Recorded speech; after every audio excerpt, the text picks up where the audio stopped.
Oi, pessoal, tudo bem? Eu de novo para a nossa parte 2 da aula gravada. Eu quero retomar com vocês aqui um pouquinho do que eu mostrei na aula ao vivo da última quarta-feira, tá? Eu mostrei para vocês um pouco do diário, né? E do quanto esses diários podem ser diversos, né? De um para o outro, eu mudo completamente o caráter dos registros que eu vou fazendo. Então, esse, por exemplo, vocês já viram na quarta-feira, e tem muito mais coisa escrita do que imagem propriamente. Esse aqui é o. Bom, chegamos ao Ângelos Novos, ao texto do Benjamin sobre a imagem do Paul Klee, aquela imagem que eu falei do Goya. Mas o que eu quero mostrar para vocês é esse aqui, ó.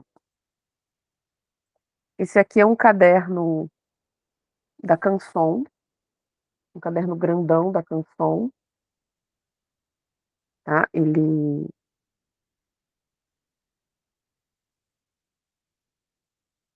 foi finalizado e tudo.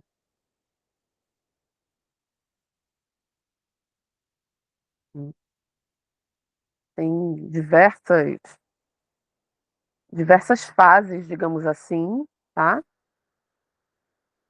E aí eu quero chegar com vocês é aqui, porque é isso aqui que nos interessa nessa semana, né, nessa quinzena, para que a gente depois possa avançar nessa ideia da construção do personagem, que é muito mais do que uma questão gráfica. Nós iniciamos da questão gráfica, experimentando a transferência a óleo, mas existe todo um arcabouço para dar conta dessa narrativa visual. Mas isso aqui que vocês estão vendo é a transferência a óleo,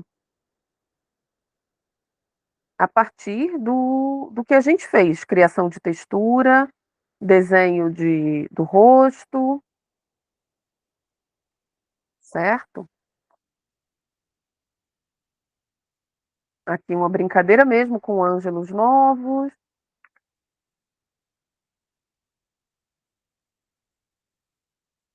Aqui eu aproveitei ainda a questão a lápis, eu voltei com lápis para dar mais detalhes, voltei com lápis de cor para dar mais detalhes ao personagem. Lá na frente, gente, ó, eu também brinquei com transferência, só que dessa vez com outro material, mas também é a ideia da transferência. Esse aqui eu estou mostrando só para vocês verem, porque a gente retorna nele depois. E aí, deixa eu colocar aqui, para a gente não se atrapalhar muito. Bom, depois dos exercícios da aula, eu continuei brincando com esses personagens aqui, tá? Que nada mais são do que rostos, feitos de diversas maneiras, transferência a óleo. Se vocês olharem para cá, ó, na verdade, o que nos interessa aqui no momento é esse resultado aqui. Mas ele é feito a lápis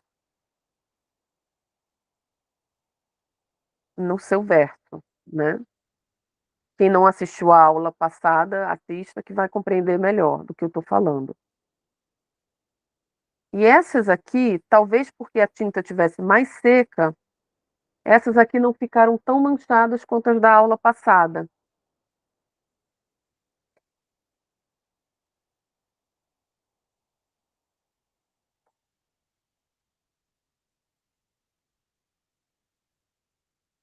E me agrada um pouco essa indefinição de algumas nessa mancha. Mas existe também a possibilidade dela estar mais limpa, com menos mancha, menos traço, como essa daqui do meio. Ok? E aí, pessoal, eu estou mostrando elas, tá? O que que eu vou pedir para vocês fazerem? de preferência ou hoje ou nos próximos dias, para que dê tempo de secar, tá, para nossa aula ao vivo da semana que vem. Deixa eu pegar aqui a minha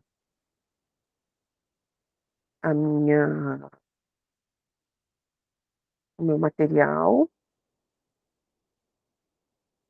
Eu vou pedir para quem ainda não desenhou os rostos, quem ainda acha que quer criar novos rostos, novas pessoas, ok, podem criar, tá.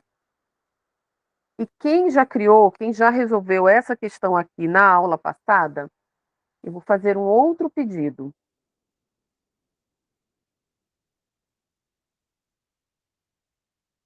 Ó, essa é enfim, meu espaço onde eu trabalho com a tinta óleo.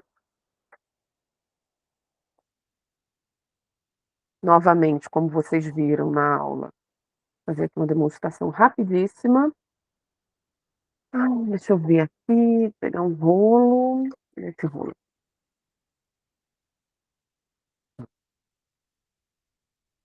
Vou espalhar.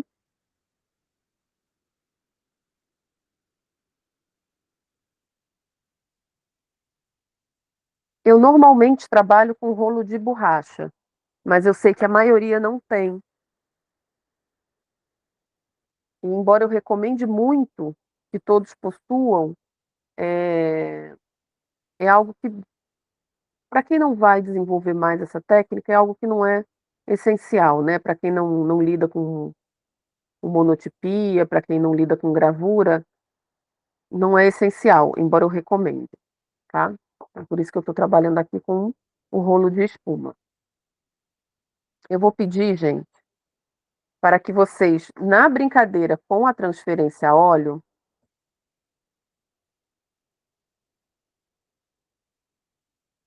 desenhem vários óleos.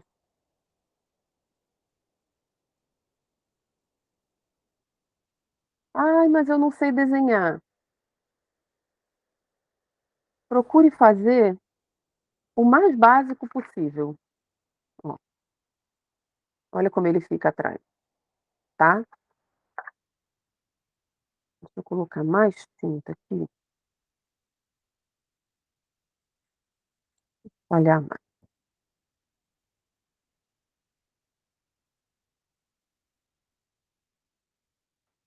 Quando a gente espalha com o rolo de espuma, eu tenho para mim que o desenho fica mais seco, ele fica menos manchado, como esse aqui. Porque eu acho que a espuma suga muito da tinta. Então, ó, desenhe vários olhos. Encha uma folha inteira de olhos, de diferentes formatos. Ó, como já ficou, como eu usei a tinta, como eu usei o rolo de borracha aqui, ele fica mais tinta aqui nessa superfície. Então, vem mais tinta para o papel, ele fica mais manchado, tá vendo? Tá vendo? Eu gosto muito desse efeito, tá? Mas gosto desse aqui também. Enfim. Então, só para vocês saberem, esse mais sequinho é feito a partir do rolo de espuma. Esse mais manchado é feito a partir do rolo de borracha. E aí, ó, olhos de vários formatos.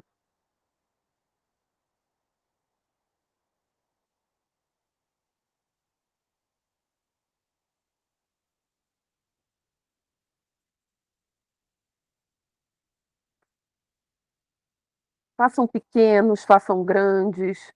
Quem quiser arriscar um olho mais realista,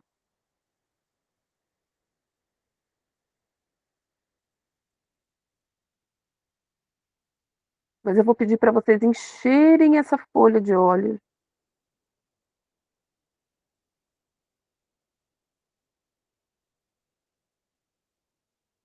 Ok?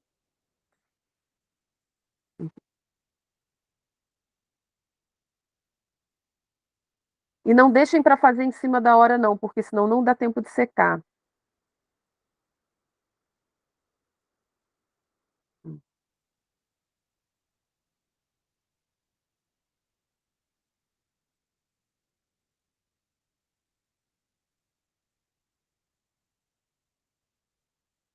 Certo? Então vocês vão encher uma folha de óleo. E aí vão pegar outra folha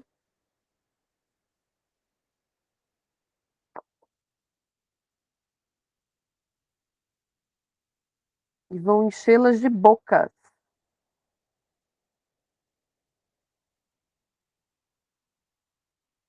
Boca sorrindo, boca triste, boca com um traçado diferente, eh, bocas mais bocas abertas.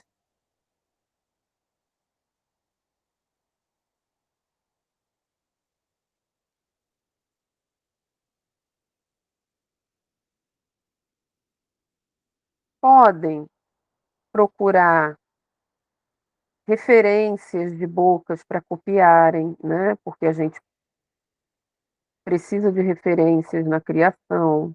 Às vezes a gente fica sem ideia, não tem problema nenhum. Mas façam várias, tá? Encham também uma folha com essas bocas. Deixa eu pensar outra aqui. Uma boquinha com lábios mais finos. Não se preocupem, gente. Ai, mas eu não sei desenhar e já criei um bloqueio. Vejam,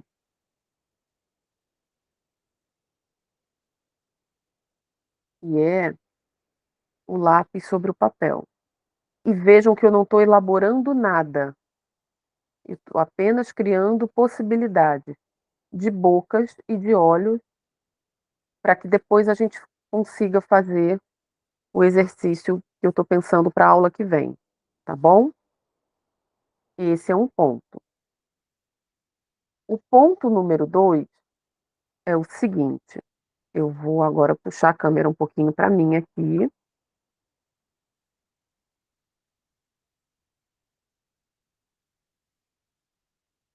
O que eu vou pedir para vocês?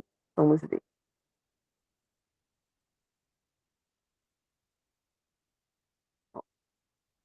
Além dos olhos e das bocas que eu pedi para vocês fazerem, certo?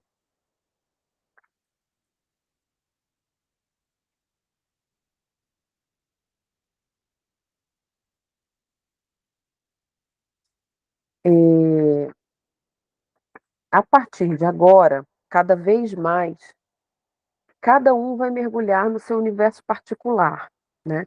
Essa turma é uma turma muito heterogênea.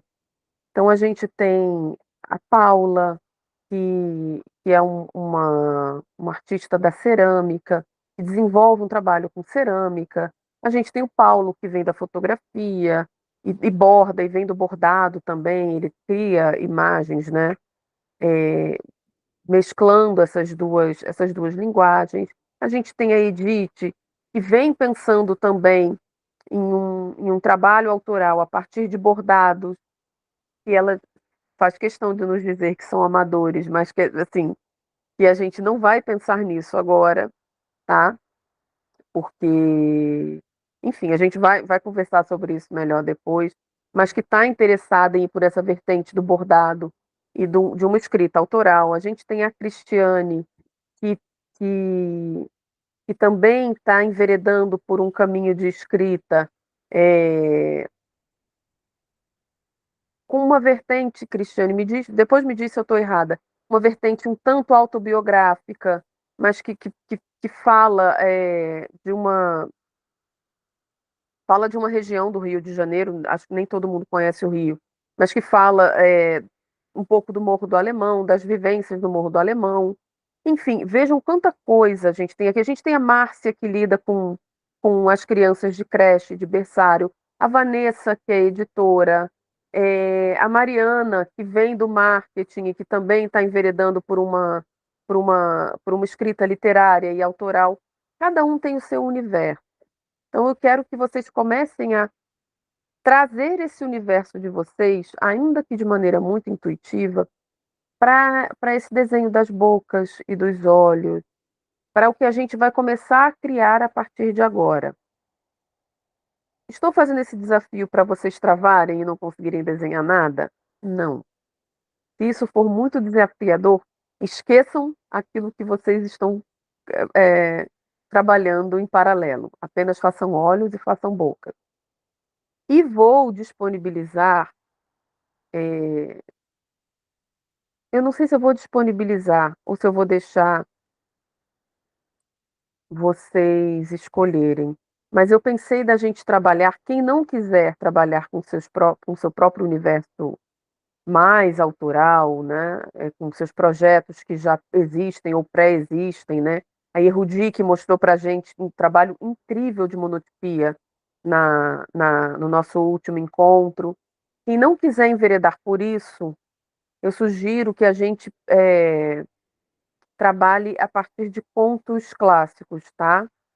Eu vou pensar se eu disponibilizo algum ou se eu deixo que vocês escolham as próprias versões que vocês desejam, tá bom? Ou contos clássicos ou contos que já estejam em domínio público. Por quê? Porque caso isso se transforme num projeto com início, meio e fim, caso vocês concluam esse projeto, o fato de ser um conto em domínio público não inviabiliza, pelo contrário, é o que não vai inviabilizar a uma eventual edição dele, uma edição comercial, tá. Sem contar que esses contos clássicos, né, eles carregam em si uma carga imagética, uma carga arquetípica, que dá muito pano para manga para a criação, tá bom? Então, comecem a pensar nisso, né. Nem tudo, gente, precisa virar livro. A gente está tratando aqui de narrativas visuais, de narrativas de uma maneira geral. Então, pensem nos seus universos, não encerrem a coisa ainda num formato livro, né, porque a Paula, por exemplo, que trabalha com cerâmica, trabalha com ilustrações na cerâmica e isso é todo um universo incrível, imagético, não necessariamente vai virar livro. Mas pode ser que vire também, enfim, não fechem janelas, não fechem portas ainda, tá. Apenas tentem se achegar ao universo de vocês, ao universo mais particular de vocês, ou escolham um conto clássico que reverberem em vocês, né, acho que todo mundo tem um, né, e comecem a pensar nisso para que a partir de quarta-feira que vem, que é o nosso encontro ao vivo, a gente já comece a pensar personagem a partir dali, tá bom? Então, são as nossas tarefas para essa semana e para a gente dar continuidade na nossa aula ao vivo semana que vem, certo? É isso, queridos. Um beijo grande e boa semana.